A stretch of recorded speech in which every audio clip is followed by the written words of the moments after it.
Hello, everyone. Welcome to The Reason We Learn. I'm your host, Deb Philman.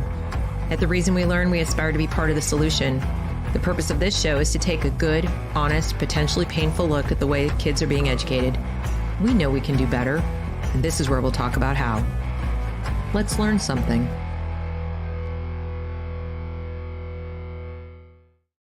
Hello, everyone. Hello. Happy Monday. Welcome to Dissident Dispatch at The Reason We Learn. I'm your host, Deb Philman, and this is the show where we take a look at something going on, or some things, plural, going on in education. And I act like a dissident about it and say things that might be controversial, but that's what we have to do, right? We have to ask tough questions to get to the bottom of what's really going on. Now, if you've been to this show before, if you've seen the show, you might notice something different about my setup this evening, in addition to the lighting, because I decorated. Happy holidays. I am standing. I'm standing up because something is very wrong with my leg and my hip. I don't know what it is, but oddly enough, I feel better standing than sitting. In fact, sitting is excruciatingly painful. So I changed my desk setup, so I'm standing here.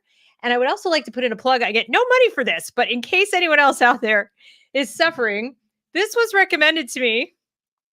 It's called BioFreeze. Maybe they'll shoot me some money for doing this, but a godsend, truly a godsend. And I also have these, which are large patches. So I have one of these on my back. I have some of this going on my leg, and that enables me to be here this evening. So I didn't have to cancel my show.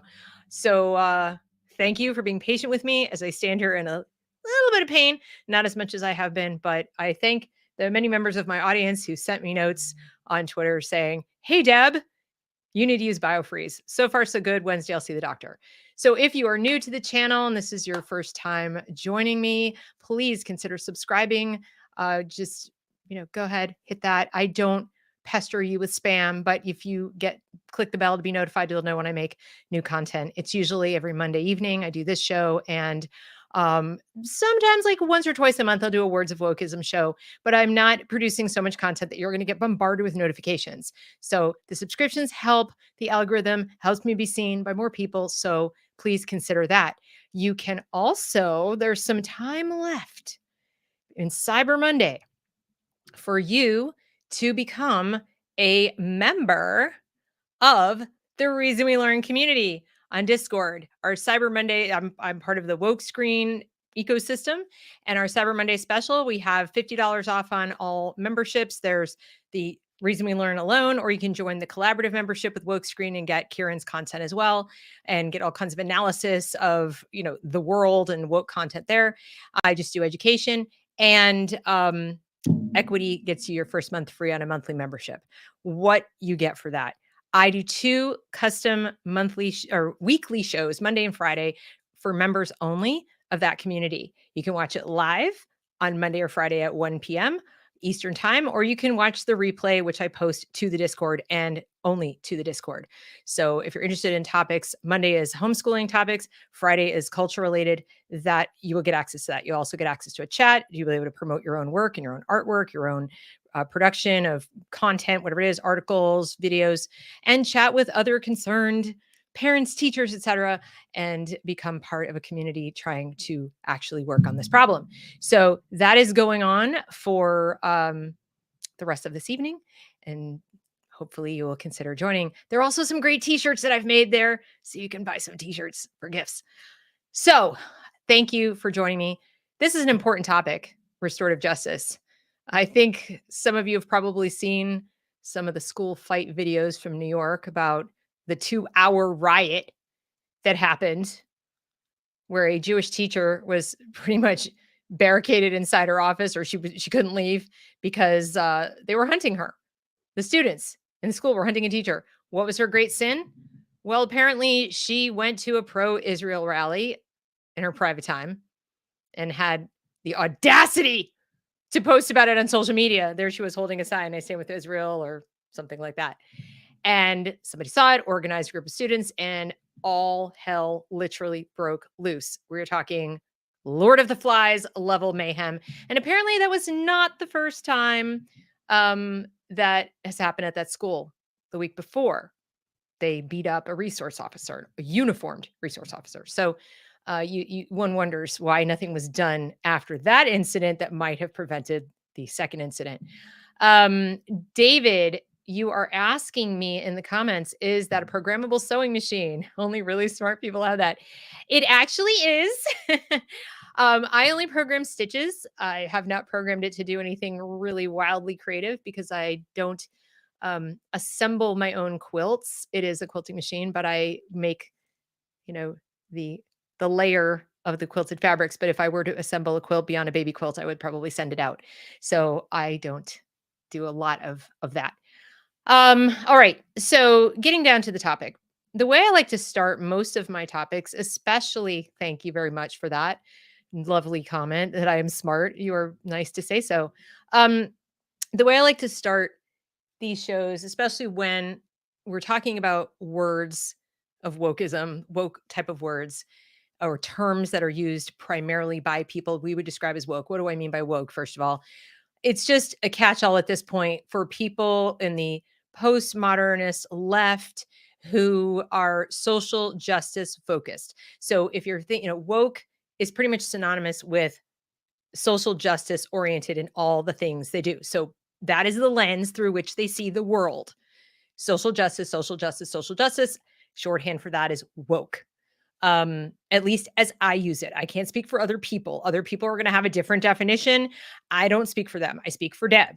And at this channel, when you see me use woke, it just here social justice oriented, or somebody who makes social justice the primary goal of everything they do. And in education, that is doubly so. It is true in so many institutions, but in education, probably most of all. So that's my definition of woke for this purpose. And the term restorative justice has become kind of one of theirs because it really does. It was even created, the idea of restorative justice was created with an eye towards social justice. So, social justice taking precedence over justice. So, then that brings up, what does justice mean? What does restorative mean? And being a word nerd as I am, uh, I like to talk about things like that. So let's take a look before I dive into the topic and just get our words straight. Let's get our terms straight, okay? So I went looking for the definition of restore because if something is restorative, whether it's the practices or but presumably it should restore something, right? Okay, well, restore, give back, return, to put or bring back into existence or use, to bring back to or put back into a former original state. So then I'm thinking to myself, okay, if the justice meted out by restorative justice practices, uh, is restorative, it should put things back the way they were. That's a tall order. I don't really think any justice we've seen in Western civilization has been able to do that. I mean, we can't bring the dead back to life. We can't make someone unassaulted if they've been assaulted. If I suppose if someone stole, we could get the goods back to them. We can make restitution if we can't get the specific goods back, but we can never really restore the victim of some kind of abuse or injustice to the state they were before the injustice. If injustice has occurred, that's just not possible. I can't. I can think of very few situations, especially in a school setting, a school discipline setting, where you can roll things back, hit the rewind button, and go back to where it didn't happen. All the people involved are going to be, to some degree, changed by whatever happened. So there's that. Now let's take a look next at the word justice. So we have a bunch of different definitions here.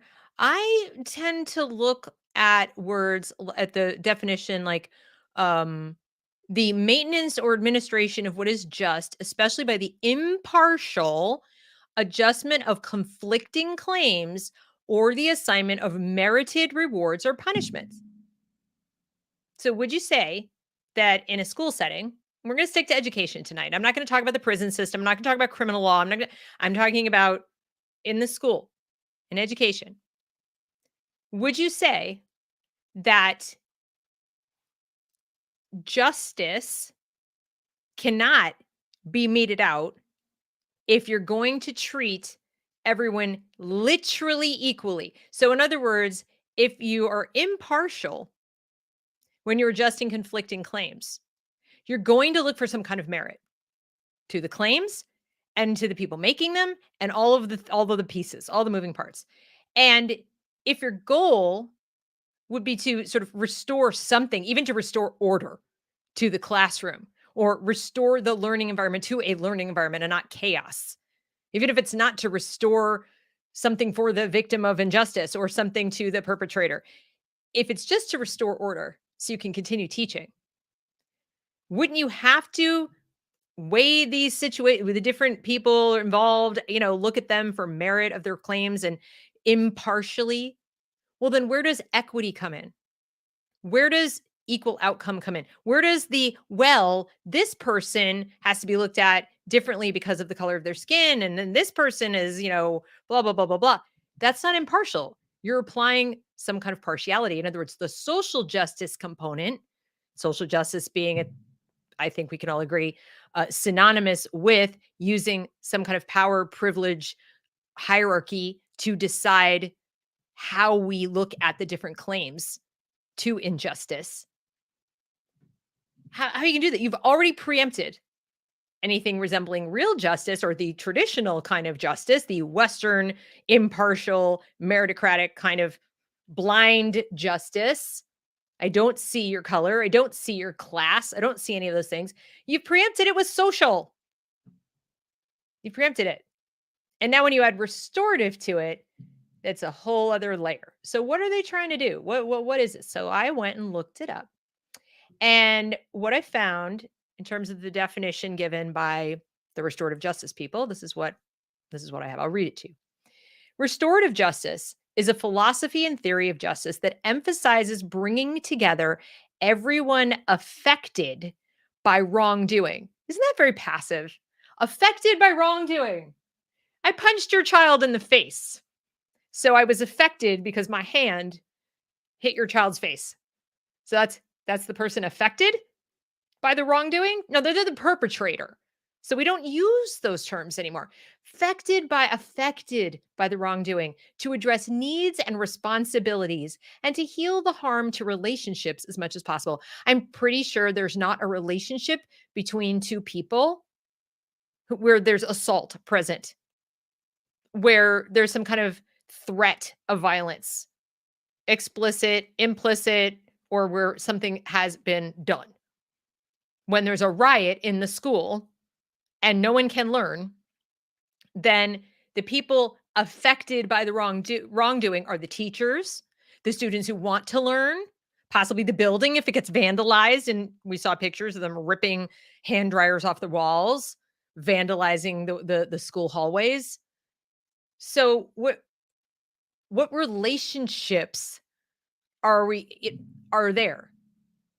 That's not really a relationship. That's just, people doing something wrong, people trying to do something right, but we're going to bring them all together like they're equal. Like they all have a point of view worthy of consideration.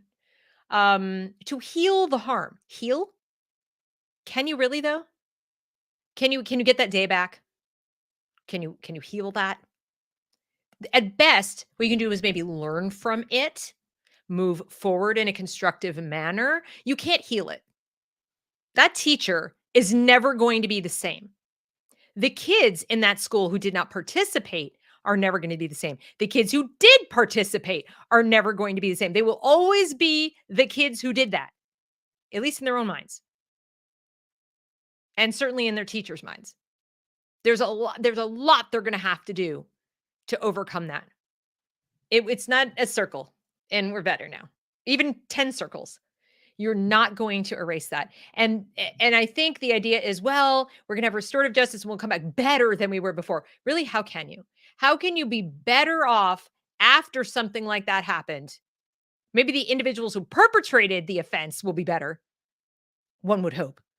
But the people who were on the victim side of that are not going to be better off, except insofar as you prevent it from happening again. But you can't go back to square one. You can't restore what they had, peace of mind or a proper learning environment on that day. They'll never get that day back. You can't give it to them. And some people say, well, you should forgive and move on. Well, that's a social justice mindset. That's an altruistic mindset. That is not impartial justice. That is not blind justice. That is justice with an agenda. That is justice deciding who can and cannot expect justice, who has a legitimate claim to being violated. When in the United States of America, we have a pretty clear list of rights, inalienable rights. So when someone violates one of those, it's clear an injustice has been perpetrated. You have violated one of my civil rights. We hear about that all the time when, a civil right is violated or allegedly violated by somebody who's in the wrong demographic, according to the social justice warriors. So what happens? Only some people get civil rights? I think it's pretty clear what injustice is, but we're not using that anymore. So we're starting from a position where justice doesn't mean what we thought it did, restore doesn't mean what we thought it did. Slam the two of them together and you get neither. You get neither. So let me continue with the definition of what it is. Okay. It is being used to replace traditional punishment practices with a community-oriented approach that involves all stakeholders finding a solution. Restorative justice empowers students to resolve conflicts on their own and in small groups, and it can take 3 to 5 years to implement restorative practices within a school site. So if it takes 3 to 5 years, but you've already replaced the traditional impartial, rules-based, consequence-based justice inside a school, and you said, we're going to do restorative justice, but you haven't taken the 5 years to properly implement it and get everybody trained and up to speed on how to do it and figure out how you're going to work it into the day, because it's time consuming. It's very different. Consider the difference in the timing between saying, oh, you punched him in the face with his chair. You were hit in the face by the chair. We need to set up a circle. We need to set up a restorative time. We're going to have the counselor there. We're going to have all these people there, and we're going to have we're going to talk about it, and we're going to find a solution to your relationship. One kid's going, I don't want a relationship. Can you just move me to another class? I don't want a relationship with this person. I was arbitrarily thrown into the class with this person by virtue of zip code and age. And there is no relationship. There's not going to be a relationship. I don't want to ever see this person again if I could possibly avoid it. And they've already violated my civil rights, my boundaries, and have caused me physical harm. And no, just no. I certainly don't want to sit down and have a conversation with this individual, period. And least of all, one that needs to be instigated by other people, by adults. So you've now got the kid who might be dragged to this circle who perpetrated the offense, who's going along with it because, okay, well, whatever, I get out of class, I'm going to go sit there, even if they're somewhat contrite. They didn't start it. They didn't say, hey, bud, dude, wow, I am so sorry. I hit you with a chair. That was really wrong of me. I shouldn't have done that. What can I do to make it better? That's not the kid doing it on their own. That's the school. It's all the adults managing the relationship. Coming and say, we're going to do this process. Okay, how do you feel? And how do you feel? And there's like a little kind of group therapy for a traumatized person and a perpetrator of trauma. How, in what alternate universe is that not re-traumatizing the person who was hit in the head with a chair? And that's hit in the head with a chair. So you might say, well, Dad, that's fairly obvious. It's hit in the head with a chair. Okay, you're right. How about relentless bullying or stalking? Where a kid is just every day, the kids at school are spreading some horrible, nasty rumors, cyber, stalking them. Or they took a compromising picture in the girls' room or the boys' room for that matter, and stuck it on the internet. And now everybody's like showing it to everybody and they're mocking and laughing, and you can't even walk to class without this going on. And who started it, or the 3 or 4 people who started it. Who the ringleaders are, and they're following you everywhere and calling you names and basically making your life a living hell. And you're a teenager, so you lack the maturity of an adult. Look, it would be hard as an adult too, but you're a teenager. Let's say you're 14 years old and this is going on. And let's say you try to push back and say, cut it out. and it escalates and they beat you. Now, I'm describing a real scenario, by the way. This actually occurred. Tragically, uh, the story was covered last year. Moms for Liberty, Williamson County covered this February of last year. They said, we shouted from the rooftops about the dangers of restorative justice with Max Eden. If you haven't read any of his work, we're going to talk about some of his work tonight. And R. Petty. Today, New Jersey teen, 14, kills herself days after she was attacked in high school hallways by bullies. School administrators failed to step in. They had warning. They had warning. This was not like it just spontaneously occurred and she killed herself. A lot of people have been very unkind and said, well, I mean, why did she kill herself? Because this was relentless. This was absolutely relentless. She was getting bullied and bullied and bullied, and nobody was doing anything about it. All this anti-bullying. No, they weren't doing it because we have to talk about, let's talk about, let's, well, we can't do this, we can't do that because restorative justice. The kind of people who would do to her what was done to her are not really inclined to listen to all the 20 reasons why they shouldn't have done it. Least of all, sitting around a circle for, an hour at school where they clearly don't want to be and honestly aren't doing anything constructive being there because this is how they behave. So instead of removing them from the environment and at least physically protecting her and letting her know, we hear you, we see you, you matter, your life matters. We're simply not going to tolerate people violating your rights to this level. And you will have an environment that is free of these people so you can get on with what you are attempting to do, which is also the mission of the school, which is get an education. No, they didn't do that. See, we got to treat everybody, with the social justice lens and equitably. So now I'm going to talk to you about my definition of justice because I have one. I showed you the dictionary, but dictionary definitions don't really work all that well. You need something a little more meaty to hang on to. You need some principles, right? So for things like that, I have a tendency to turn to Ayn Rand. You may disagree, but here it goes. When one acts on pity against justice, it is the good whom one punishes for the sake of the evil. When one saves the guilty from suffering, it is the innocent whom one forces to suffer. There is no escape from justice. Nothing can be unearned and unpaid for in the universe, neither in matter nor in spirit. And if the guilty do not pay, then the innocent have to pay it. When you look to restore a relationship or have everybody all get along and do the kumbaya thing or whatever it is, when you're more worried about the root causes of why the person perpetrated the injustice than you are about helping the person who was acted against. When you see those two people as morally equal, and worse, if you see the person who perpetrated it as, expressing some voice that's been silenced because of social injustice or marginalization or historical whatever, you're re-offending, in my opinion. And letting a teenager know that it's more important to prevent suspensions and keep kids in school who beat her up than it is to protect her. Am I frozen? Am I frozen right now? Huh, that's weird. I didn't see myself freeze. When we make that clear by our behavior, that is telling the person who's been victimized, you matter less than the person who hurt you. When you should matter more. In this transaction, in this situation, meting out justice, it should be clear. Now, not all situations are clear. Sometimes it seems like, both people started it, da, da, da, da. And in that case, yes, you have to use discernment.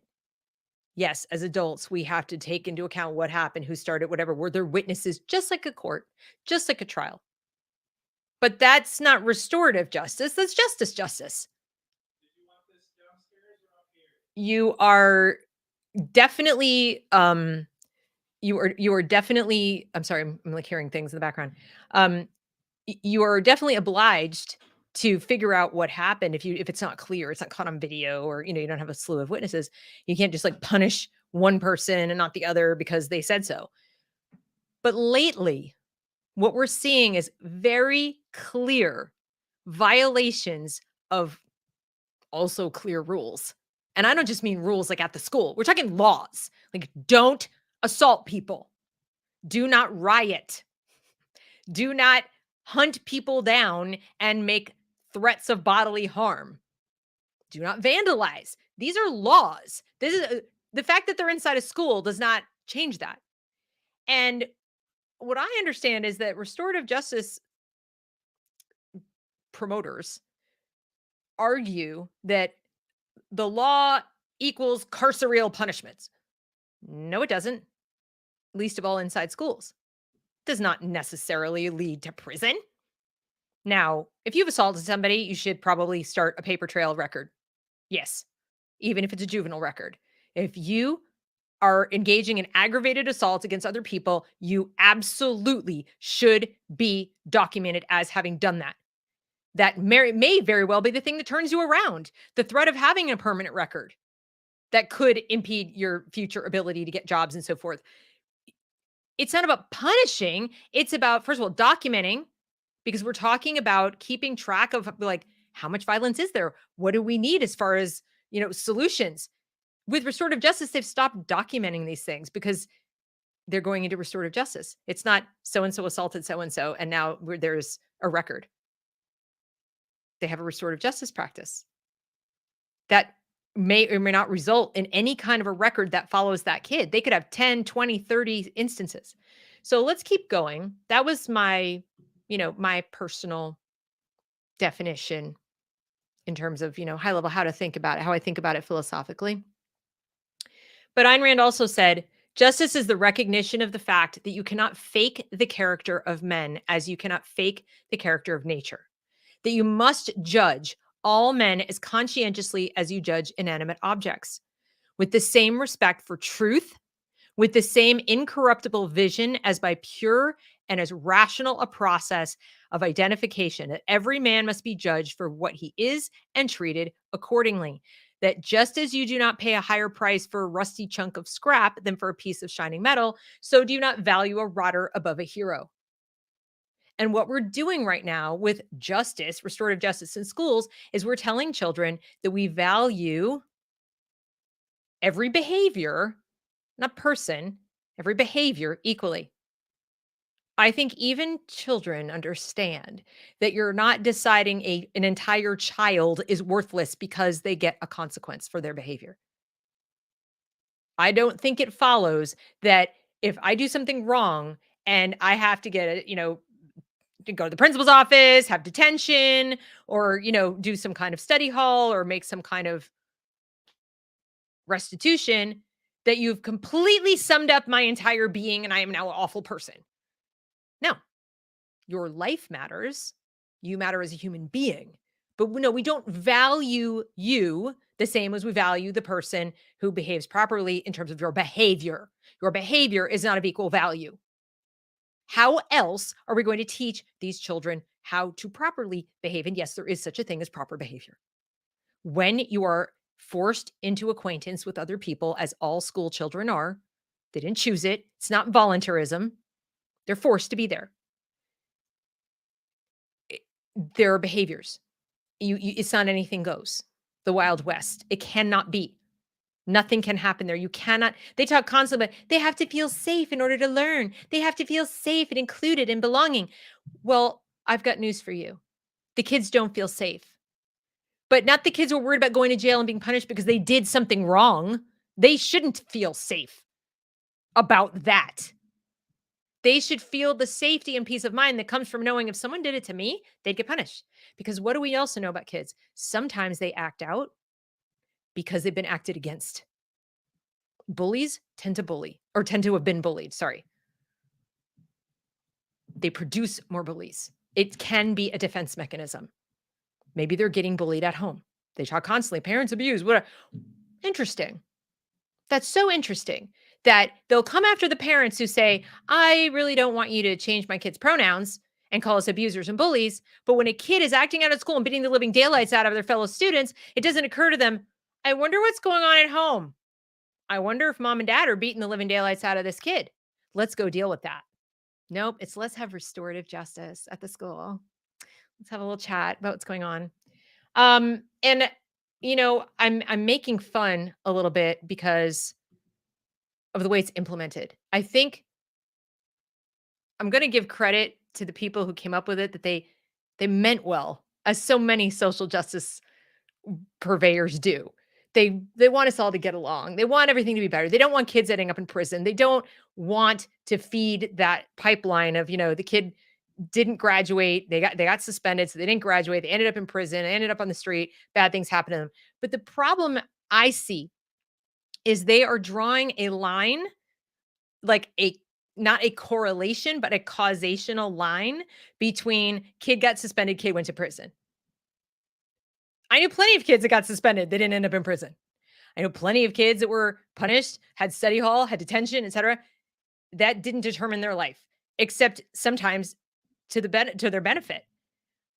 A lot of it depends on how that is done. So if we're going to choose between two systems that depend heavily on how they're implemented, on the effectiveness and the consistency with which they're implemented, not to mention the cost of the training of the people who are doing the implementation. Wouldn't we want to go with the one that has had historic benefits that we know works for most kids, that is also less expensive? Why? See, and they'll come back and say, well, you're wrong. It didn't work. And look how many kids ended up in prison. Well, you're drawing a line saying because kids ended up in prison, it meant they were disciplined incorrectly. There are so many other parts of their context that you have to drop to draw that conclusion. So, anyway, I apologize also, by the way, that I didn't recognize Restorative Justice Week, which was last week. So we're a week late on recognizing the Restorative Justice Week. I'm coming in after the incident in New York, the New York school. So the next thing I'm going to do is I'm going to take a look over and read to you from James Lindsay from New Discourses, because he did a very fair, I feel, I think, write up of this. So, talks about it's a global social movement with huge internal diversity. Its broad goal is to transform the way contemporary societies view and respond to crime and related forms of troublesome behavior. More specifically, it seeks to replace our existing highly professionalized systems of punitive justice and control and their analogs in other settings with community-based reparative justice and moralizing social control. Now, this is the key here: moralizing social control. Does that work? So if we're going to argue that purely punishing people and saying you're punished, you did a bad thing, you're punished. If that doesn't work, why would you go whole hog the other way and say, we're going to tell you how you should have behaved to be a good person? Okay, we told you. Very strong language. We told you, and we urged you, and we had a conversation with you. We told you you should apologize, and we asked you. Nothing's actually going to occur that impinges on your life other than the time we're going to take away from you to sit and listen to this whatever, and the words we're going to ask you to say and the process we're going to ask you to go through. But ultimately, in terms of your loss of anything that might matter to you, first of all, we don't know what really matters to you. We know what matters to us, but we don't really know what matters to you because we don't really know why you did it. We're going to project onto you why we think you did it, and we're going to make that really, really important. And then, we're going to use moralizing social. That works. Through such practices, it is claimed, we can not only control crime more effectively, we can also accomplish a host of other desirable goals. A meaningful experience of justice for victims of crime and healing of trauma, which they tend to suffer. Genuine accountability for offenders. What is genuine accountability? What does that mean? Because I'll tell you what, I actually do not care. If somebody hurt one of my children in a school setting, and it's actually happened, my one of my kids was bullied pretty badly. I could not care less. It wouldn't have helped me one iota to find out a day later, a week later, a month later, a year later, I don't care when, that the kid was genuinely sorry Genuinely felt really, really bad about what they did. Couldn't care less. Don't care. As a parent, I can their parents should care.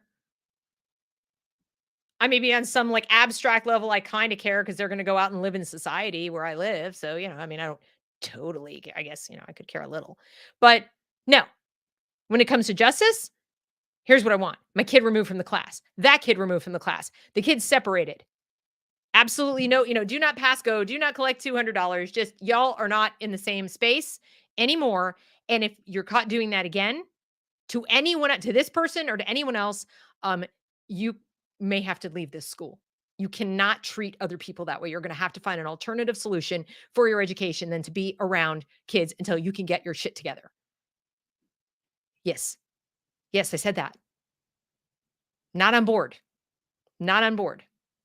So this, genuine accountability, when they're going to have that, when they're actually physically held accountable and they cannot be around people because they cannot be around people. And the sooner you do that when they're young, the less likely they're going to be to like end up in prison.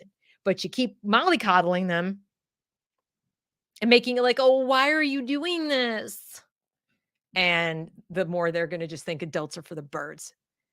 First of all of this, especially as applied to children, completely disregards every framework of morality that I've ever studied in child development. I tend to agree with Kohlberg mostly on the morality thing, but kids of a certain age actually believe in a consequence-based morality. They don't have reason.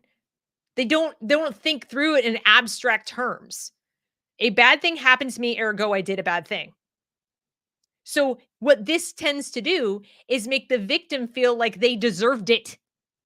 You treat them equally. The message they get is, well, I guess I'm right because bad things happen to bad people. So a bad thing happened to me and nobody seemed to do anything about it. So I guess I'm bad. That's why it's so difficult to treat kids who are victims of abuse in childhood. They feel like they deserved it. That's part of why they don't often disclose what happened to them. They don't understand they don't deserve it. So when adults in their environment do this, what do you think they're going to logically conclude? But no. They're supposed to get that this is all about making a better society and that's supposed to be fine. So, and the idea that accountability has to be punished, like harsh punishment, not necessarily. Have we lost the ability as adults to think in terms of scope and scale? But yes, if you physically assault someone, the punishment should be severe. It should be removal from the environment until you're dealt with. Whatever your issue is, go see a doctor, go to an alternative school, go be homeschooled, do something. But you do not get to assault people and get away with it. A suspension is the bare minimum. Minimum. We need to bring back expulsion. I absolutely believe that. There should be self-defense is one thing. Somebody hits you and you hit back and it's very clear and we now see everything on video, that's self-defense. That's different. Not I'm not gonna say rewarded, but no, that kid should not be suspended for defending their own life. And in fact, that's what's happening now is when they do suspend, they suspend everybody for equity. Even the kid on the receiving end of the punch. Well, certainly you must have done something. I've seen recently a kid who was on the receiving end of abuse get a longer suspension than the kid who abused him. Why? Because it was determined that the kid who abused him did it because his feelings were hurt. His feelings were hurt by something that kid had posted on the internet outside of school, not bullying, just posted a statement with some pictures about the Israeli Palestinian thing. And that kid assembled a group of people to harass the other kid, bullied him. One got 3 days, one got a week. He allegedly provoked it, you see. No. This is January 6th thinking. This is like, we're going to punish you for words. Not relentless bullying kind of words, but like a one-time deal and, you hurt someone's feelings. It's so inconsistent. There's nothing justice-oriented about it. All right. So then moving on. Through such practices, so it's claimed, et cetera, et cetera. And then it said they want to reintegrate them into society, et cetera, et cetera. And then here's his commentary. Restorative justice refers to an approach to justice that seeks to restore the transgressor within the community. So they're not trying to restore your situation back to where it was. They're trying to restore the transgressor within the community or individuals against which he has committed his crimes. That presupposes that the individual was ever in a state of goodness, non-transgression. Even with children, that may not be the case. That may not be the case. How far back do you have to go? Infancy? I mean, kindergarten? Like, how far back are we going to go where we say, well, let's restore you back into the community? You might have to go pretty far. Pretty far. So let's see. Then it says its goal is not to punish, but to heal from it and restore those involved, whether transgressor, victim, or broader communities in which they're embedded. It's a holistic approach meant to replace punitive or retributive justice, punishment, and discipline, which are believed to be unable to repair harms or to multiply them, and is popular within the broader social justice movement, like I said, which may apply it alongside reparative justice that centers the victim and seeks repair or reparations for the harm done. In practice, restorative justice tends to focus upon establishing meetings between the transgressors and his victims, stay in talking circles, and seeks to get them to understand the harm they caused, and on the other hand, to foster understanding in the victims of what led the perpetrator to transgress in the first place. Why? That to me, that is doubling down. I don't know what y'all think. Do you think that it is abusive? For example, let's say you had a teenage girl. She goes to the bathroom at her high school. Teenage boy sexually assaults her in the bathroom of the high school. She's terrified. She didn't even want to go to school anymore, but she goes. She's forced to sit down in a restorative justice setting with this boy and hear why he did it. What in the world is going to be the reasoning there? I'm addicted to porn. And I mean, is he going to even say that? What is he going to say? And why should she be forced to have any contact with him whatsoever? Do we do that to rape victims or assault victims out in the world? I mean, I think they're starting to now with restorative justice outside of school walls, but would you participate? Some people are. Some people are like, yeah, I want to do that. But you would think at least it should be voluntary, right? At least if somebody wants to do that, I mean, I can't tell them don't. I personally would never do that. And if somebody came and said, this is how we're going to do it in your case, I'd be furious. I would feel like my rights were being violated yet again. I should have the right to say, no, I do not want to face to face with the person who aggressed against me. Under any circumstance, I don't care how many people are there. I don't care what we're going to talk about. And I'm going to tell you right here and right now that if you force me to do that, it's not going to be pretty. You're not going to get out of it what you want to get out of it because I get to say what I want to say. That's it. And then it becomes some kind of weird venting session. So how is that going to go well? Or the victim is terrified. I can't say what I really want to say because they'll hurt me again. So I'm going to have to sit and pretend that everything's fine when everything is definitely not fine. But now I have no trust in the adults around me to protect me. They don't care about me. They care about me on an equal level or my behavior as the victim of just being in the bathroom and expecting privacy the same way as the person who assaulted me. How is that okay? I just don't understand. And these are real situations. I'm not describing things that are out there. These are actually happening. Academic analysis tends to be positive towards restorative justice, especially over punitive, carceral, and retributive justice models that seek to punish criminals or segregate them from their communities, blah, blah, blah, blah. But I'm going to talk to you a little bit about some research that disputes that. Now, somebody has joined me. I want to let you guys know that I put out a link where I know that teachers go. And I invited anyone who wanted to come and join me to pipe up and say, even if they hate me and disagree with me. So I don't know what this is going to be. Full disclosure, I have no idea what's going to happen. But I put the link out and I invited people to come. And we have a middle school teacher who is joining us anonymously to share experience. So welcome to the show, middle school teacher lost in Canada. I just told everybody I don't know who's here. Can you hear me? Yes. Can you hear me? I can. Everyone else, can you hear her? Okay. Welcome. Thank you for joining and sharing your insight in this important topic. Thanks for having me. And I don't hate you at all, Deb. Oh, okay. That's good to hear. But, I didn't know what I was going to get. I was like, maybe someone come in and say, you're all wrong. Let me tell you why. Okay. So go ahead. Tell us, what should we know? No, you're not wrong. And I don't know if parents know just how bad it is. For example, I've noticed that students are punished in an intersectional way. So, depending on their identity, they have different consequences, or perhaps no consequences. So, for example, even if a student is violent but has one or more marginalized identities, that pretty much means either nothing's going to happen or there will only be consequences, maybe for something causing an ambulance level injury. I can just say that's what I've noticed at a few of the schools I've been at. And the other thing is, teachers realize that if you go to your administration, they will blame you.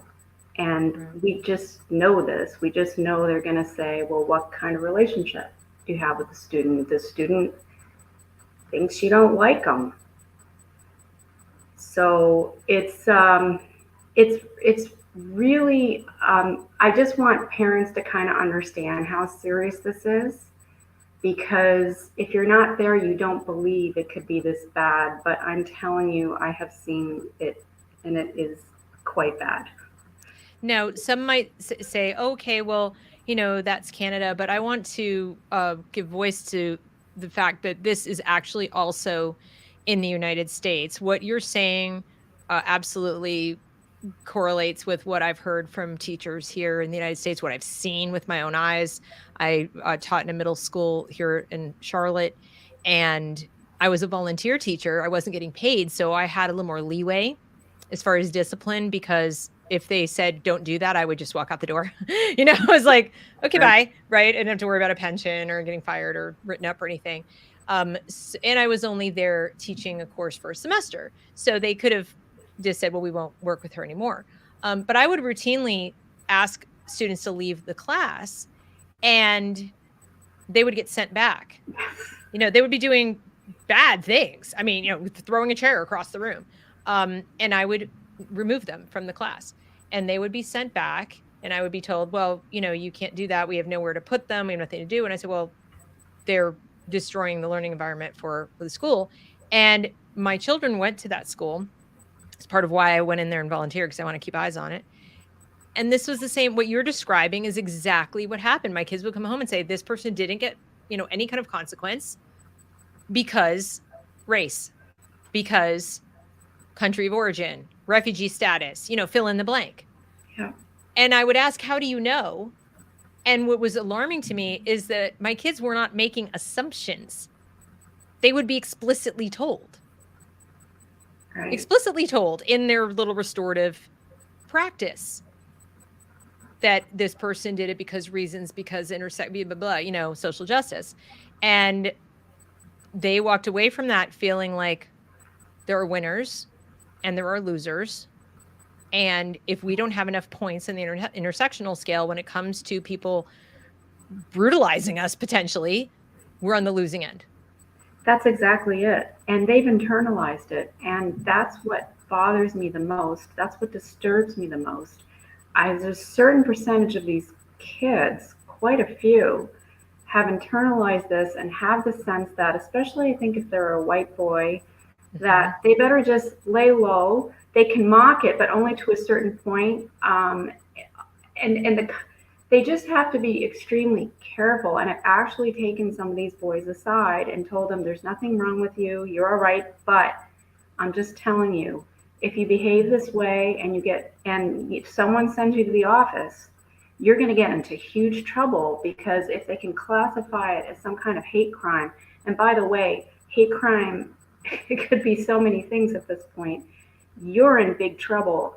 So you got to watch it. And they know, and it's you see how demoralized some some of these kids are, but you also see how some of them are like they're playing right into it. So they decide, well, what can I do? I can be non-binary and get away with anything if they're white.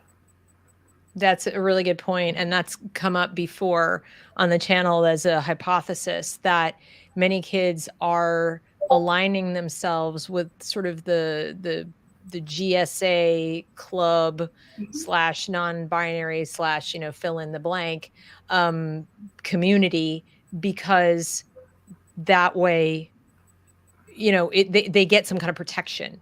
It's like putting a little bubble wrap around you for all kinds of behavior. Either if you wanna make sure that discipline doesn't affect you if you do something wrong, or if you wanna make sure people are constantly looking out for you and protecting you against any kind of bullying. Either way, you have there's we've taught these kids a lesson that isn't the lesson I think they intended with restorative justice. My biggest problem is the presumption of a relationship. I think it is inherently a violation of someone's personal boundaries to presume a relationship exists, and then further to presume that one should exist if it doesn't already. So if there's been a transgression, whether it's, the teacher is now being told he thinks you don't like him, or what's up with your relationship with the child, you're not supposed to have a relationship with your students. You're supposed to teach your students. It should be a fairly, I mean, I wouldn't say it should be cold, but it's not supposed to be a relationship. It's supposed to be mentorship, perhaps, at the most, but there should be some emotional distance between teacher and student for the teacher's mental well-being as well as the students. You shouldn't get enmeshed in your students. It's not really healthy. Thank you. So, Thank you, because they were also deputized as mental health counselors. And honestly, I never signed up for that, and I'm uninterested. And I'm kind of one of those sort of I'm just into the academic part, and I just don't really care too much. I don't. Maybe that's not. I care, but I'm not gonna pull you aside and give you a hug and say, hey, if you need to talk, okay, fine. But, ultimately I'm here for this reason. If there's a real problem, I'll call the parents and say, hey, just so you know, Johnny's, but yeah, it's, but there's one other thing that I wanted to bring up, which is a lot of the kids who will take on an identity, who will appropriate an identity, become not, I don't want to say a lot, but some of them become bullies themselves, and it gives them license to bully. And I don't know if parents are quite aware of that. Like that's happening. It gives them all of a sudden you can do something that you couldn't before. And I see some of these kids are kind of drunk on the power, and I can't blame them. Like, we're letting it happen. Here you are, you're 14, and all of a sudden you can rule the roost and make everyone afraid of you. Anyway. exactly. No, I agree. And the show I did last week, that premiered last week, with Margot Morgan, that's kind of what she talked about. She said parents need to understand this has now been taken over by the kids. The kids know the score. And if you think about it, anybody in a literally subservient position, which kids in school are, in the sense that, they're minors, they're, required to be there, all these kinds of things, will tend to try to figure out how to survive or how to game a system, if you will. And so one of the goals for the adults, I think, needs to be creating a system, if you're going to put them in one, which, I don't agree with in the first place, but let's say you have one. It's to figure out, how do we create a system that can't be gained or gamed to everybody's detriment? You know what I mean? So it's like, it doesn't benefit anybody, even when they think they're coming out on top with this cry bullying that they're doing. They're losing. They're not learning how to form proper relationships. They're not getting a good academic education. They're becoming little narcissists. They're not going to have healthy, happy lives. So this power that they're getting from gaming the system doesn't help them either. And it certainly doesn't help their victims, and the teachers are suffering, and the whole thing falls apart. So you have to sit back and think, like, what might the unintended consequences of our plan be? And that's why I say the way we used to do it, The potential unintended consequences, as I think of them, are we accidentally severely punish the wrong person. Okay, well, then we need to put in place some due process even within the building. We need to have a solid due process way of doing things, collecting evidence. And in the absence of real evidence, you know what we're going to have to do? We're going to have to tell the kids, look, just like our parents did, I wasn't there. I didn't see it. In the absence of witnesses or somebody who's going to come forward. Now, every kid today has a phone. So that doesn't even really happen anymore. But we used to be told routinely, enough. But it's time to move on now. I don't know what happened. You're not bleeding. You're not bleeding. Nobody needs an ambulance. Your feelings were hurt. They say that you hurt their feelings. This is not the time or place. Right. There's going to be no hands thrown. You're going to sit down. You're going to be quiet. And, whatever happened, I hope y'all can work it out on your own some other time. But now is not the time. Let's move on. And that the worst thing would happen is somebody didn't get justice for that thing that happened. But if somebody got bloodied, there was justice. Now, I got into a fight in middle school. No, I didn't cause it. I was being bullied by a much bigger girl. She would follow me everywhere I went, called me all kinds of names, shrimp, midget, blah, blah, you name it. I was very tiny. She would step on my heels when I'd walk. So I'd be walking along, she'd be stepping on me, physically stepping on me, or she'd jump in my way and be like, oh, you can't get past me. They do this thing. And and finally I got so frustrated. I got so sick of it that I just summoned up every ounce of energy that I had in me to push her out of my way. I kind of grabbed her shirt and pushed her and pushed her and pushed her. And she was going backwards like this and went into a big thorn bush that was outside where the cafeteria was. It was at lunch. And you heard the kids, girl fight, girl fight. It wasn't a fight. It was just a little shrimpy kid pushing away the big kid who was blocking and, doing this thing. And she was touching me. She was doing, step on my feet and she'd poke me. She'd step on my heels. So she was laying hands on. She wasn't just blocking the path. Well, of course, we both were called to the principal separately. This is what was interesting. Not together. Not together. He got her story. He got my story. He rounded up a couple of kids who were nearby and solicited their versions of events. She got a 3-day suspension for bullying me, following me around, because enough people said, yeah, she's been doing that like every day for a month or whatever. And he said, that's not appropriate and you need to be home for 3 days and think about that. And I got suspended for a day. I did get suspended for a day. I was like, you got to go home. My dad came and picked me up, etc. But here's what he said to me. And this is what made the lasting impression. He said, look, you have every right to defend yourself against somebody who's being physically aggressive with you. However, I wish you'd come to me sometime between when it started and now. And maybe we could have prevented this by talking to her and telling her to cut it out. So he wasn't wrong. I hadn't gone to him. I didn't know that. But I had so much more confidence after that to say, okay, well, I believe someone would have done something because something was done. The mistake parents and adults make, I think, is, don't they? I mean, you tell me if I'm wrong. They assume kids will tattle. They don't. Right. They don't go to you. They don't go to their parents. They don't go to the principal. They don't go to the school counselor. In fact, I would go so far as to say, if a kid is coming and tattling a lot, it's almost a red flag that they're the perpetrator. I mean, kids who are just want to be left alone tend not to tattle. They tend to just be like, hey, leave me alone. Yeah. And they're not going to be inspired to tattle if they see that there are no consequences. They're not, and I'm not saying tattling is a good thing, but if you want kids to leverage the adult authorities in the building to get ahead of things before they become violent, you need to demonstrate that you will do something, or they're for sure not going to come to you. Yeah, you're right. A lot of kids won't, although there's also, and this makes me think of Nazi Germany when people were ratting people out all the time. Right, that's true. You do have the kid who's like, I don't know, I call them the narc or whatever. They just will rat on anything. Yes. Any little thing because they're trained on microaggressions. Yeah. But so we're creating this whole kind of other type of kid where they're looking for, and they will say, oh, this kid is being, they'll say in class, this kid is being racist.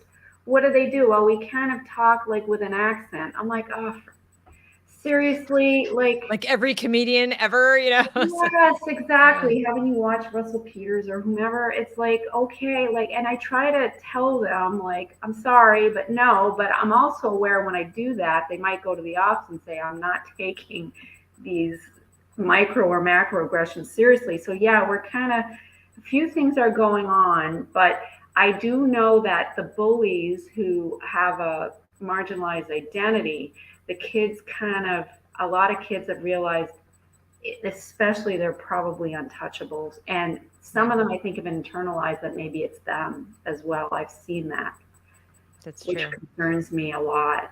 That's true. Very true. Very true. Well, I'm going to go move on to the Max Eden stuff. You can stay and, pipe up if you have more to say, or if you want to exit stage left, I'll leave it up to you.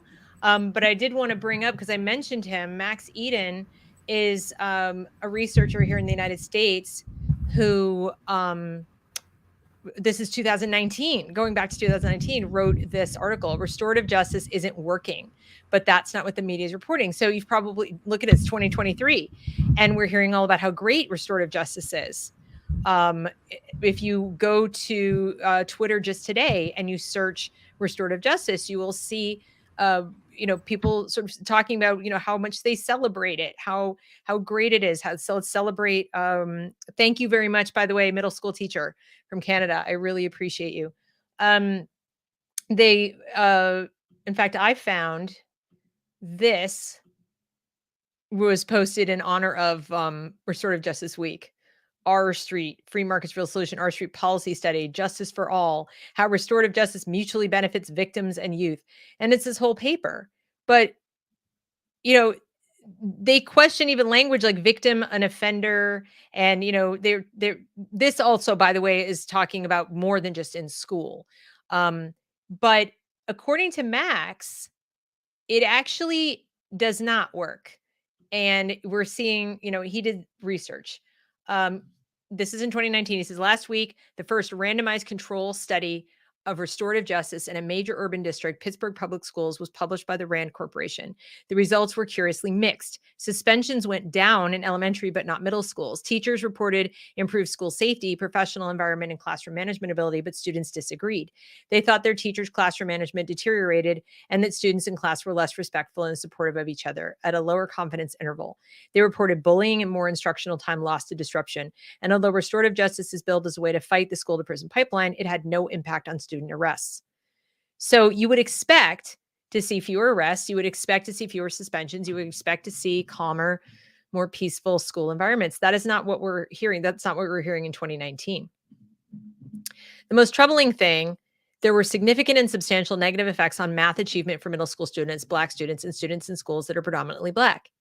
So this may indicate, what the middle school teacher was telling us, that they're using the intersectional identity markers to decide, how they frame the justice in these sessions, the root causes, why the person did the thing.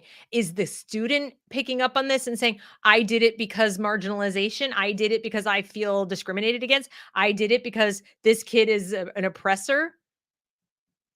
And is that okay? Is that being communicated as well? You need to understand that you represent an oppressive class and he feels, generational trauma. I mean, you'd have to be present in every single one of these interviews, circles, et cetera, to find out what's going on. But if they are in fact internalizing this sort of victim oppressor narrative and externalizing that in behavior, I am actually threatened by your existence because you represent an oppressor. Well, why wouldn't a child start to act out, if they're even remotely inclined to do that, if they genuinely feel like they're threatened? And I believe that's what we're seeing with things like what happened the other day with the teacher. Because if you think you're being threatened, you're going to do all kinds of strange things. Here's Carol Markowitz. We're going to play this interview that she did on Fox about the issues that she thinks are driving the hate fueled 2-hour riot at Hillcrest High School that targeted a Jewish teacher. I'm going to play So this. it's three-pronged problem here. The first thing is that the schools are so devoted to teaching a very conformist thinking. In my book, Stolen Youth, we go through how a very one position is taught to these kids. And so they understand other opinions as a threat to themselves. You know, words are violence. Violence is not violence, but words are violence. The second problem is there's no repercussions for Jew hatred in New York City right now. None of the Hillcrest students will be disciplined. We all know that. There's no repercussions for any kind of hatred. So she's right. There's definitely fewer, certainly fewer for Jew hatred. But and you probably there's a lot of repercussions if you say something racist against Black or brown people.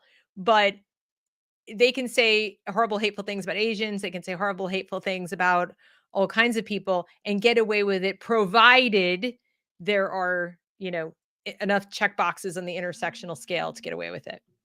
And the thing is that the hate is coming from inside the house. A lot of the schools have this thing like, this is no place for hate. Well, it is a place for hate, specifically of Jewish students.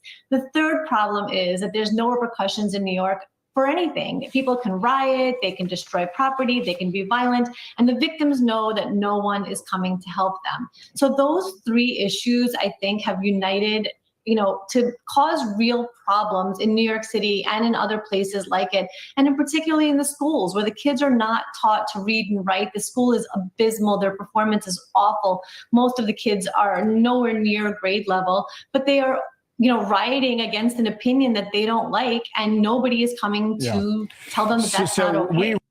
So nobody's doing anything. There was a press conference today about what would be done. What are they going to do about this? And the chancellor of schools said, well, we're not going to suspend 500 people. Okay. The mayor's going to come and we're going to talk to the kid. What's that conversation is going to be like? So I grant you, kind of hard to suspend 500 kids. They did suspend some of them, I think. I'm not sure for how long. But why can't they, for example, suspend quite a few of them? Why? May not be 500, but they could suspend quite a few, more than a few. So I'm going to continue with Max's point. So what are we to make of these results? For education journalists like U.S. News and World Report, Laura and Camera, there is an easy solution. Don't report the negative findings and write an article titled, Study Contradicts Betsy DeVos's Reason for Eliminating School Discipline Guidance. When asked why she left her readers in the dark regarding the negative effects on Black student achievement, Camera said it wasn't intentional, explaining that it wasn't meant to be a deep dive into the study. And we linked to it so readers who want to follow up could. Chalk Beats Matt Barnum is somewhat unique among education journalists for his practice of reading academic studies in full before writing about them. Barnum commented, well, I will say that the researchers didn't do any favors in framing the results for reporters. The negative test effect for Black kids is buried on like page 80 with no mention that I saw until then. The research itself is excellent. Their choice in framing is notable. Why would they bury it? Interesting. Unfortunately, the vast majority of the education policy community will not read this study in sufficient depth to share their disappointment in Rand's unmistakably slanted editorial emphasis. They will read of mostly positive results and of negative results framed by the Rand researchers as likely attributable to bad implementation of good policy. That is something that you're going to hear a lot. And doesn't it sound familiar? It's really great. It's just that it hasn't really been properly tried. It's really, really good. It's just people are doing it wrong. If people would just do it right, it would be perfect. It's a function, people are messing it up. Well, yeah, they say that about communism too. They say that about a lot of socialist, Marxist, social justice theories, don't they?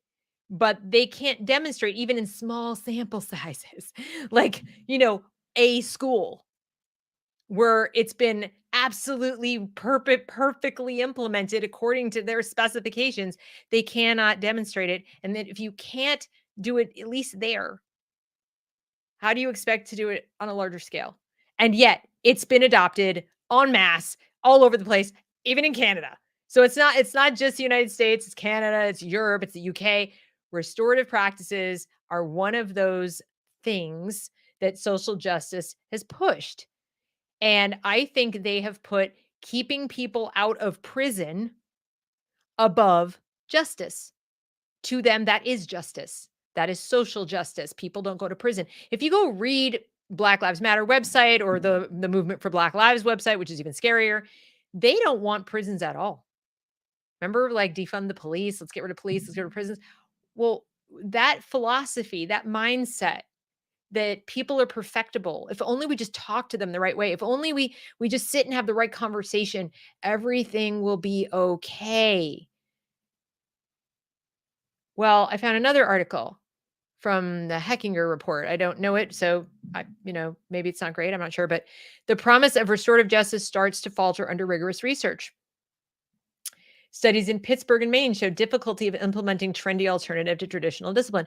Well, if it's so hard to implement it, why are we implementing? This is like the 3Q reading thing, Lucy Calkins thing. Well, it would work great if, okay, but it doesn't. And you didn't demonstrate that it worked really well or that it was easy to implement. I think if you're going to do something en masse from a central authority like a school, you should be able to implement it really easily. It shouldn't be so hard to implement that you're falling back a couple years in going, well, it's just really hard to implement. Then why'd you do it? What you didn't know that in advance? Then you shouldn't have done it. That's the smell test. The smell test is, can we easily implement it from a central authority and reproduce the results without any kind of weird variations, where somebody's getting it well and somebody's doing a terrible job and we're causing more harm than good? I mean, shouldn't that be the baseline? Yes, we can do it. Easy. Plug it in. So this goes back to 2014. Now, by the way, Max in his book, Why Meadow Died, talks about how restorative justice may have contributed to the shooting in Parkland, Florida. In 2014, the Obama administration jolted the education world with a report detailing unfair and racist school discipline practices across the country. What made them unfair? The outcomes, not the implementation, the outcomes. They couldn't prove anything about the implementation. They worked backwards from the result. What they called a disproportionate number of Black and brown students were being suspended or getting arrested and ending up dropping out of school. Therefore, this is so scientific. Is Adrian still there? Is this how we do science, Adrian? We go to the result and we conclude what must have happened just from that. So they decided that it was, the method of discipline had to have been racist because we have a disproportionate outcome based on race. No other variables are taken into account. Yes, I didn't think it was, but I just thought I would check with an actual scientist. I'm not a scientist. It's let's see, even preschoolers are being suspended at alarming rates. But of course, no other possible explanation. Please, I hope you'll all go read Thomas Sowell's latest book, The Social Justice Fallacies. It is so, so, so good. I wish I could just quote from it left and right because I know for a fact he addresses this. Other scholars produced research showing that the kind of zero tolerance discipline then in vogue was hurting students' long-term academic prospects and feeding the school to prison pipeline. But notice the sleight of hand. Zero tolerance discipline. Okay, because there's nothing else. There's zero tolerance and tolerance. Nothing in between, like, intolerance for intolerant behavior, for intolerable behavior, but we're going to be damn sure that we've identified that with due process, just like you have in the outside world. Not, nope, no excuses. You did it wrong. You're punished. Everybody gets the same. Zero tolerance. You were late to school one day. You're punished. I mean, there is a huge difference. Many of us who favor old-fashioned discipline, old-fashioned justice system, don't like minimum sentence laws. They're dumb. They make no sense. Removing judgment, whether you do it, on the extreme, you're bad, you're getting the worst, or everything. Let's just have restorative justice. It's not a good idea. It's too much. we should trust if we're going to have them. Again, if we're going to have them, you know my preference. If we're going to trust adults who aren't parents of the children in question to be in charge of other people's children all day long for 9 months at a time, times 13 years, shouldn't we trust them to use proper judgment in their classrooms to mete out discipline, to decide someone has actually done something deserving of discipline? That's how it used to be. And if the individual teacher went too far, the individual teacher might be spoken to and say, I don't think that's a bit extreme. You could deal with them individually as individuals. You didn't have to top down. Everybody's the same. One size fits all. But we've moved so far away from that. Everything has to be, central command. And that's the problem. I keep talking about decentralization. This is another example. So desperate for alternatives. So they rapidly embrace something called restorative justice because they're like, oh, this is terrible. They're going to prison. Oh, we have to embrace this new thing. Faddishness seems to be the hallmark of the American public education system, of the education system, period. I have never seen an institution in all my study of history that has been more addicted to the latest thing than education, and with worse consequences.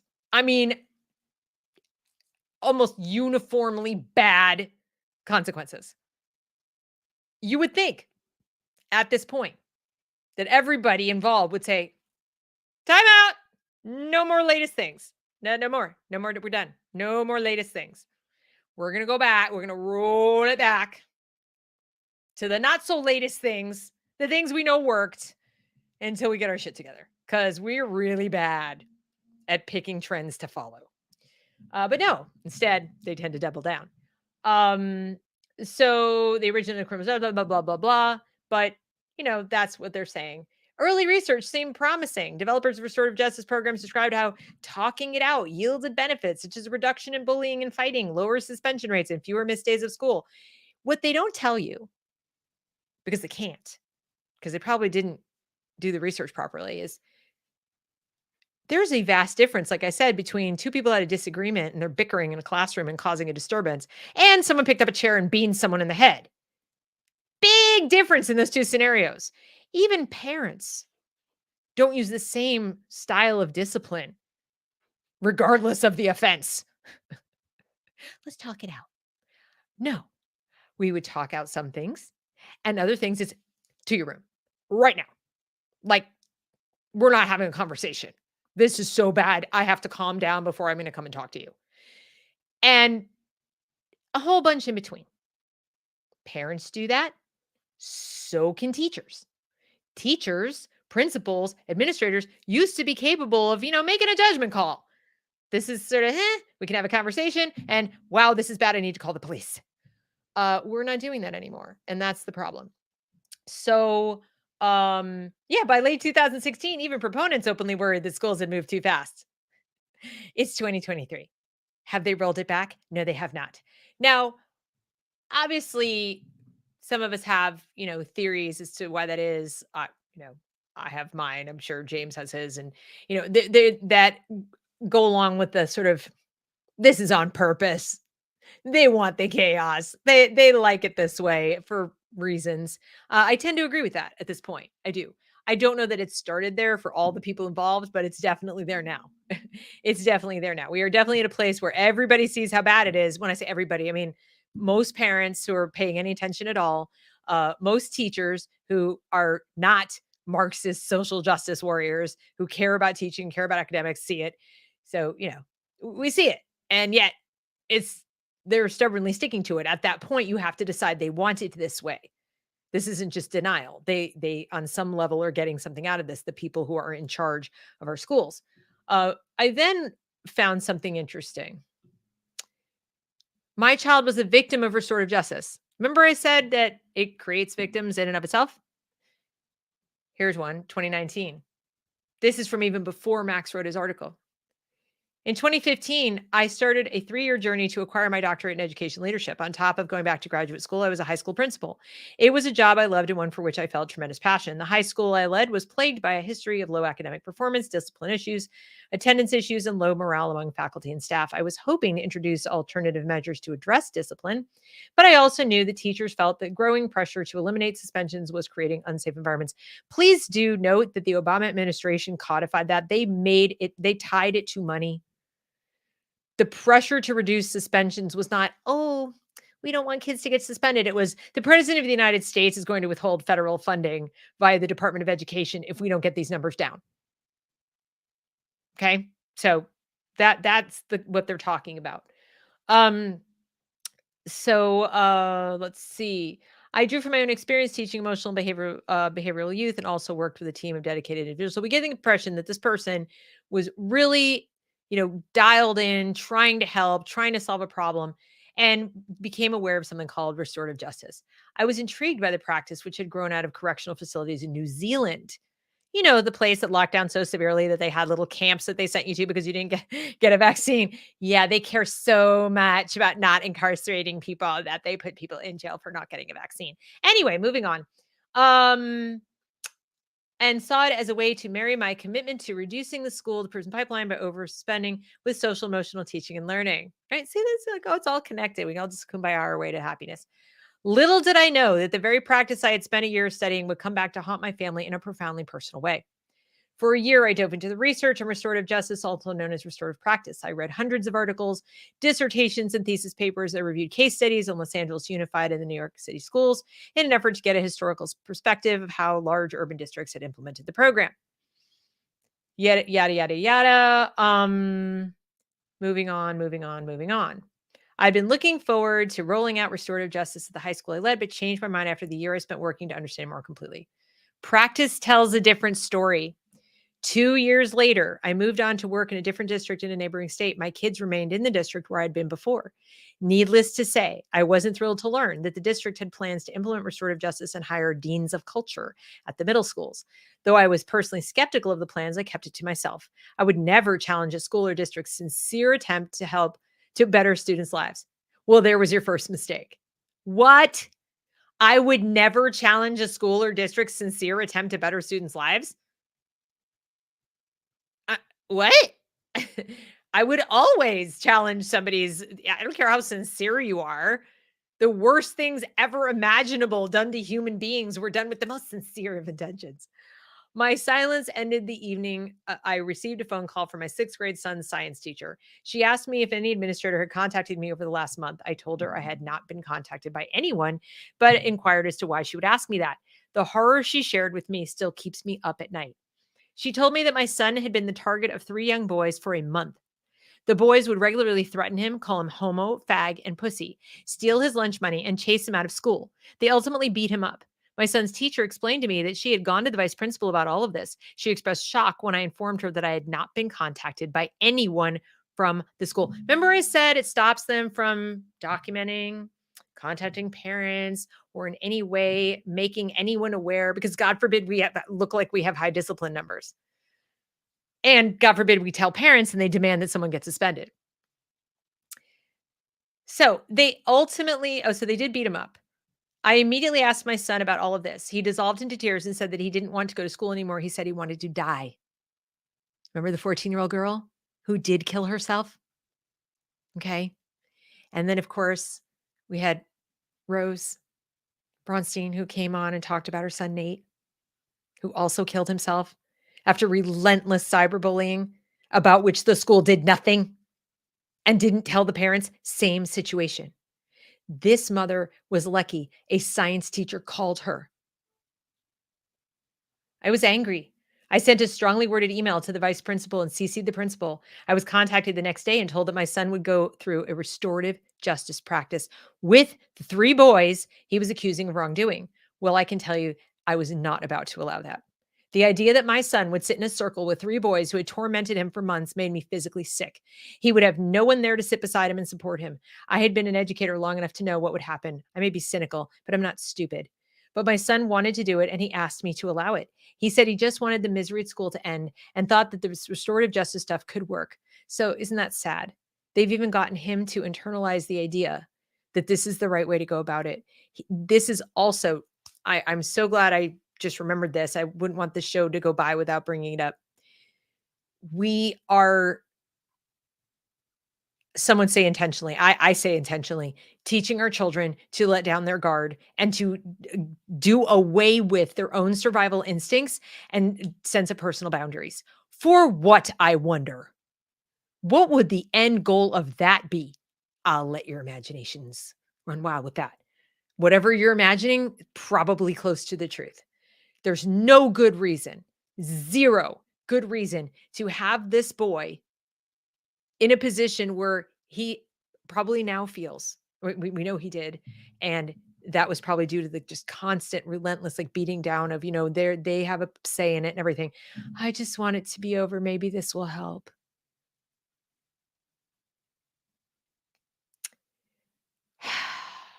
So she let it happen. A week later, I received a phone call from the vice principal telling me, I don't want to alarm you, but we had a situation at lunch with your son. He went on to explain that my son came to him during lunch and claimed that the same three boys he sat in the restorative circle with had stolen his lunch money and beat him. And it beat him up. Hold on. Sorry if you guys heard that. I accidentally hit my AirPod and it made something go off. Back to where I was. Okay. So he accused him of stealing the lunch. Um, he then said, your son's story is very different than the other boy's story. I almost lost my mind. I hung up and called the principal. I explained that my husband and I would be there the next morning and asked them to review the cameras in the meantime. The next morning, I had to endure an hour of a vice principal apologizing for what my son had endured. He reviewed the cameras and saw everything my son told him had happened. The school's solution to my son's situation was to change his lunch shift, even though all three boys skipped class to come to the cafeteria that day, change two of his classes, and to release my son early from school to run home before the other boys got out of class. So where's their accountability? Where is their consequence? They changed everything for him. This is what they did for my youngest. They moved her class. She didn't need to have her teacher moved, but they moved her. They didn't move the bully. My other daughter, they just moved her seat in the same class, which didn't help at all. Didn't help at all. It actually made things worse because now if she wanted to walk across the room to get to materials that she needed to use, she had to walk past the bully who routinely would stick out her leg and trip her. Or at least before, she sat near where all the materials were. They moved my daughter's seat, not the other person. Instead of putting the other person closer to the teacher, closer to the door, closer to someplace where she couldn't be near other kids, they make my kid walk all the way across the room past this girl. This seems to be what they do. And when I asked about it at the time, by the way, I said, why don't you get the parents in here? Why don't you talk to them about what their kid is doing? We're talking about a third grader. We're talking about an 8-year-old. Well, there are cultural considerations.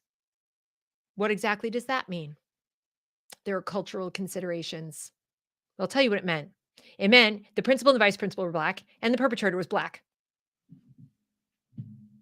I'm just stating the facts. I'm just telling you what it was. You can call me all the names you want. That is the reality.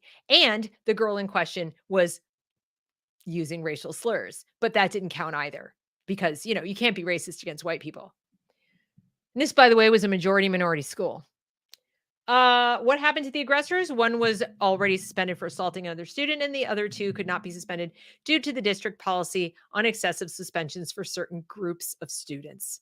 I, of course, was not supposed to be privy to this information for reasons of confidentiality, but when children's safety and security are at stake, people talk. We ultimately pulled our son from the district. I'm a career educator and strong believer in public education, but I'm a mom first. So this is not a school abolitionist like me. This is not some right-wing lunatic. This is not, no. This is a lifelong educator, proponent of public schooling. She probably would hate every single thing about me, other than we agree on this particular thing, but that's her take. Now, don't get me wrong. I still believe that restorative justice is a much needed practice, but I can't support the way it's being used as a consequence. If and when it's implemented well, I'm on board.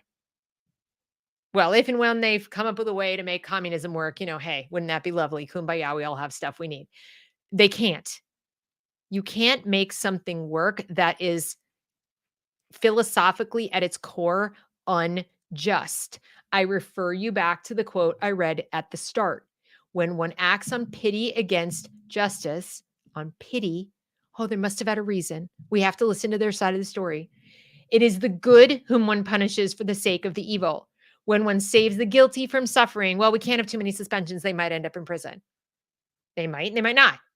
Maybe suspending them will set them straight. Maybe it won't. Maybe their parents need to be responsible for their outcomes and not everybody else's parents of everybody else's kids who now have to deal with bullied and brutalized children who are traumatized and hate school and want to die.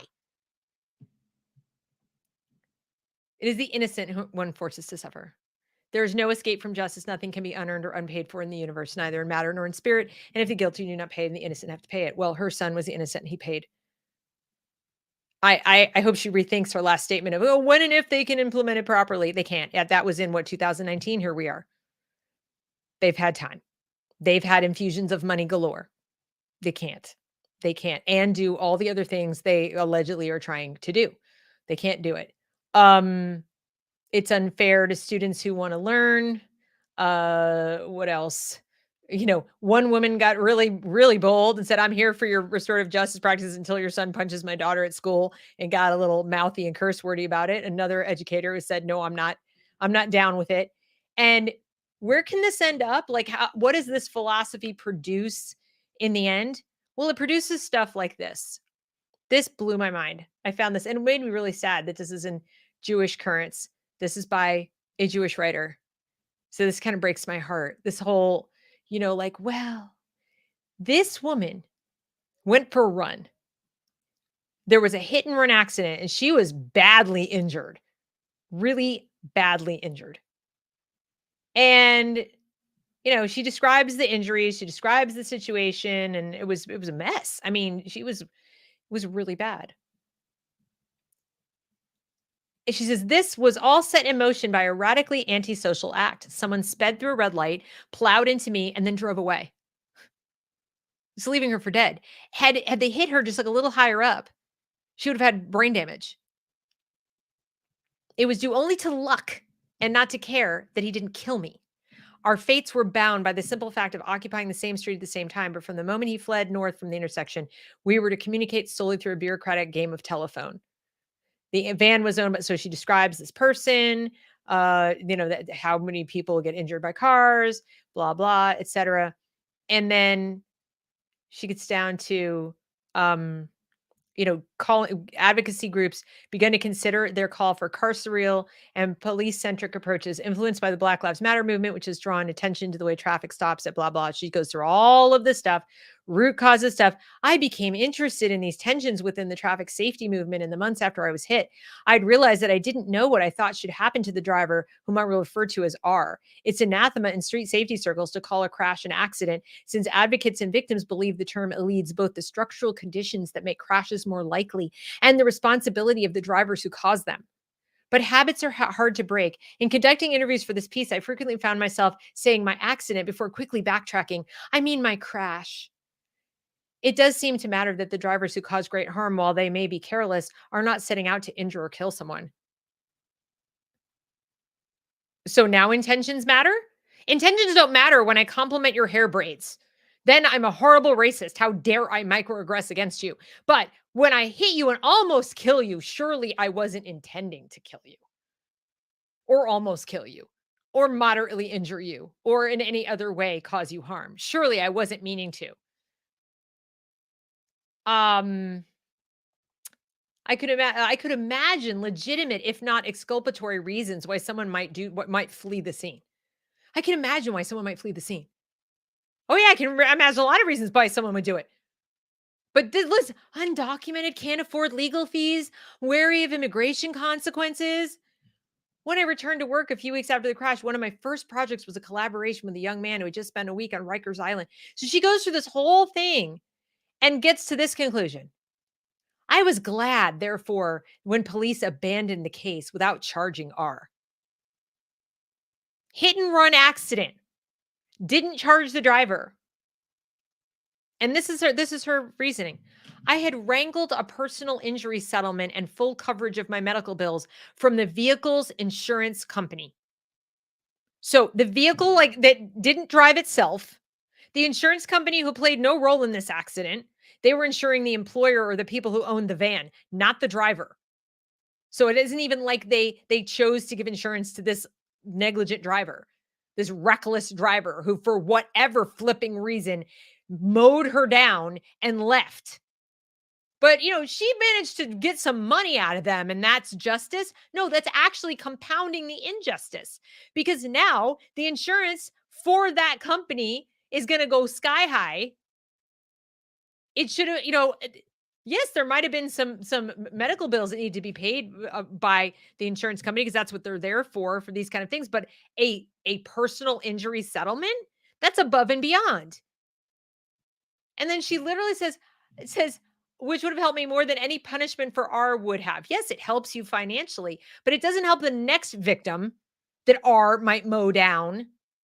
Who knows? Was R on drugs? Was R drunk? We don't know. And neither does she. They just didn't press charges or didn't pursue the case.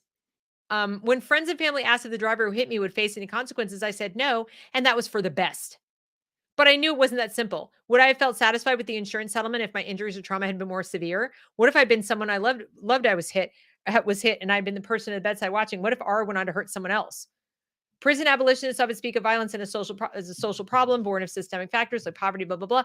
They argue that our response to it reflects social deficit, et cetera, et cetera, et cetera, et cetera. A year and a half after my crash, I started speaking to people who built and participated in Circles of Safe Streets. So my point is she's going through this, like she's struggling herself, it feels like. Can restorative justice offer crash victims like me and the drivers who harmed us the healing we need? Now, her final conclusion, in case you're wondering, let's get to the very end. It's very, very, very long. Okay. So I'm, TLDR, sorry. Being all the way down. Look at this. We've struggled ourselves mightily. And it says, sometimes crossing busy streets still unsettles me. I don't fully trust cars to stop at red light when I walk up. So this person is permanently traumatized. If you don't trust crossing the street, then you haven't healed. Nothing has healed you. I've often taken comfort in the city's promise of anonymity, savoring the feeling of being unknown. Can we make this expansive metropolis a place where if R hit me with a car, he would face some sort of obligation toward me or towards others in the community to stay and take responsibility without the threat of a cage? I'll admit that I still sometimes struggle to see how we would actually get there, but I'm trying to let go of the idea that a solution has to do everything in order to do something. Even if some harm doers seem unrepentant, there are more people that we might expect who might make amends. At least it's a place to start. So it seems like she comes down on the side of, well, I think restorative justice is a good idea. Now, that's not to say I think everyone should be thrown in a cage. But I think R, who hit her, should have actually lost his license. Yes, I do. I do. Because of leaving the scene, not because of hitting her. Whatever the reason was for leaving the scene, that's inexcusable. You don't leave the scene of an accident. That is why it is a crime. Running a red light is a crime too, if you hit someone. Otherwise, I think it's like it's not a crime. It's a traffic violation or whatever. But if you hit someone, that becomes part of it. And that's for safety. There's a reason for that. So you get rid of that. And is she healed? She's afraid to cross the street. I just disagree. I mean, again, you may think she's right, that there's some way to do this, that's a good way, whatever. I think for hit and run accidents, there isn't. I think for kids beating up other kids, there isn't. I don't think that is how we handle that. Now, the last thing I'm going to do is show you some stuff about money and what all this is costing us, because I think it's always fair to talk about that when it comes to education. We need to know what we're spending on all this gobbledygook. Close to $1 million in stop grant money from the U.S. Department of Justice, Bureau of Justice Assistance to go toward the implementation of restorative practices in 13 Delaware County, PA middle schools over a 3-year period. $1 million in grant money. Now, what generally happens is then that grant money will be backed up by other monies. And, it's not just the grant money that kind of seeds it and then creates a program that then has to be paid for in perpetuity. And then now we've got to come up with sustainable funding. Haverford Township, we've talked to Alexis on the channel before about Haverford Township. We did a show. You should go watch it. She's a crack researcher, comes up with amazing information that applies to really lots of districts, not just Haverford, but the STOP grant, Students, Teachers, and Officers Preventing School Violence Act. So that's where the STOP comes from. Stop School Violence gives Justice Department the authority to provide awards to improve security at schools and on school grounds. So the why, increasing students so sad and hopeless they stop doing activities, thoughts of self-failure, student connection, decreasing commitment to school, pro-social, blah, blah, blah.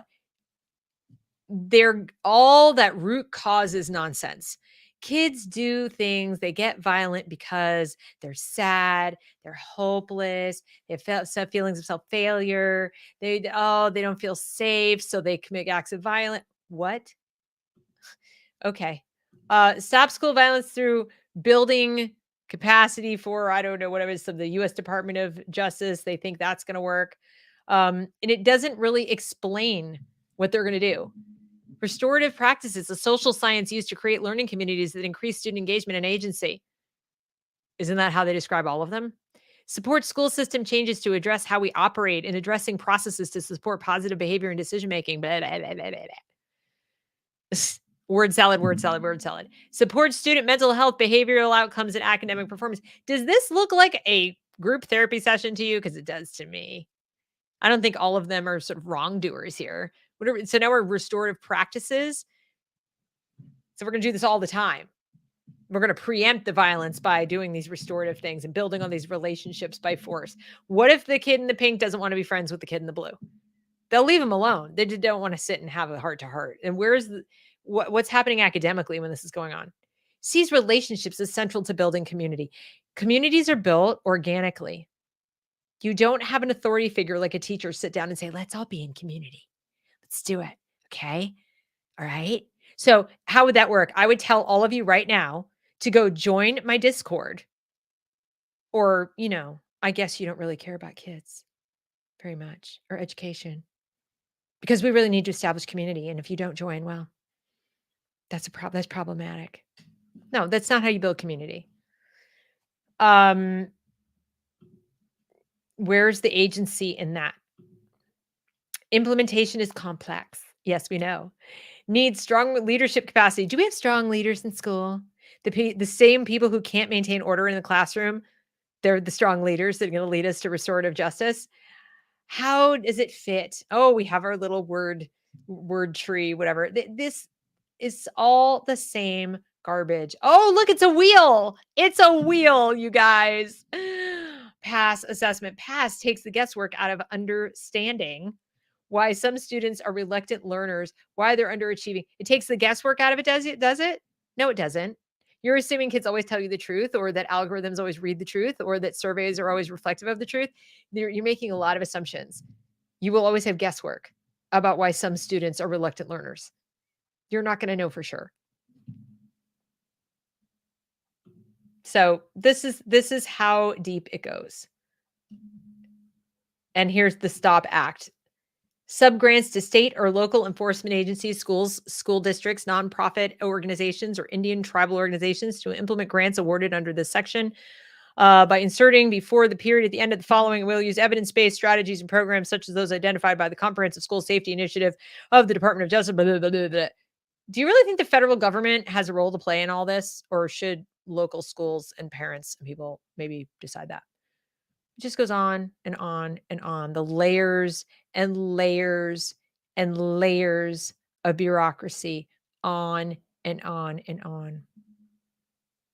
To do something that is supposedly going to be better than what we did before with school rules, suspensions, expulsions, detention, demerits, all the things we grew up with that did not result in the constant school fights that we see now. And I mean, it is pretty constant. And here's a picture. I know you guys love the pictures. You love the diagrams, don't you? A trauma-informed. Now, we did a show, didn't we? We did a show last week about trauma-informed, the trouble with trauma-informed education with Beanie. Go back and watch it if you haven't, because trauma-informed education is traumatizing people. Risk and strength framework. Now, this is from the WISE group. And the WISE group actually, I believe, is the one who had the research was done about one of their programs that determined that the dialectical behavioral therapy they were doing en masse with students was having a detrimental effect. It was harming kids. But here they put out this beautiful thing. Words, relevant fear, pointing finger, degrading, weak, don't want to be called the victim, brings our past into the present. Justice can't leave past behind. What about us? Negative, blah, blah, blah. So they have safe, choice, preparation, individual, togethers. The 5 R's are realize, respond, recognize, and times 2, and resist. Resist re-traumatization. Well, what if you can't? What if you can't? Feel better after sharing experiences today. This is so if any of my children well, actually, my children were forced into the situation, and I was livid because I wasn't told about it. But if any of your children get put into this situation, this is gonna take time away from their learning. They're not asked if they wanna participate. They're told it's happening. They're told it's happening. They don't get to opt out. They don't get to call you to come and be the representative. They don't have a representative. If it is 1 against 3 or 4 or 5, then it's 1 against 3 or 4 or 5. If conversely, if it's 5 and 1, if the one person who, gets to point the finger at you and your 4 friends for just existing and they don't like your opinions, then they give that person all kinds of power over 5 people. It can work both ways. It says, got to be the victim's choice. What are the outcomes from it? That's a lie. They don't give them a choice. In most scenarios, they do not give them a choice. So that is just plain not true.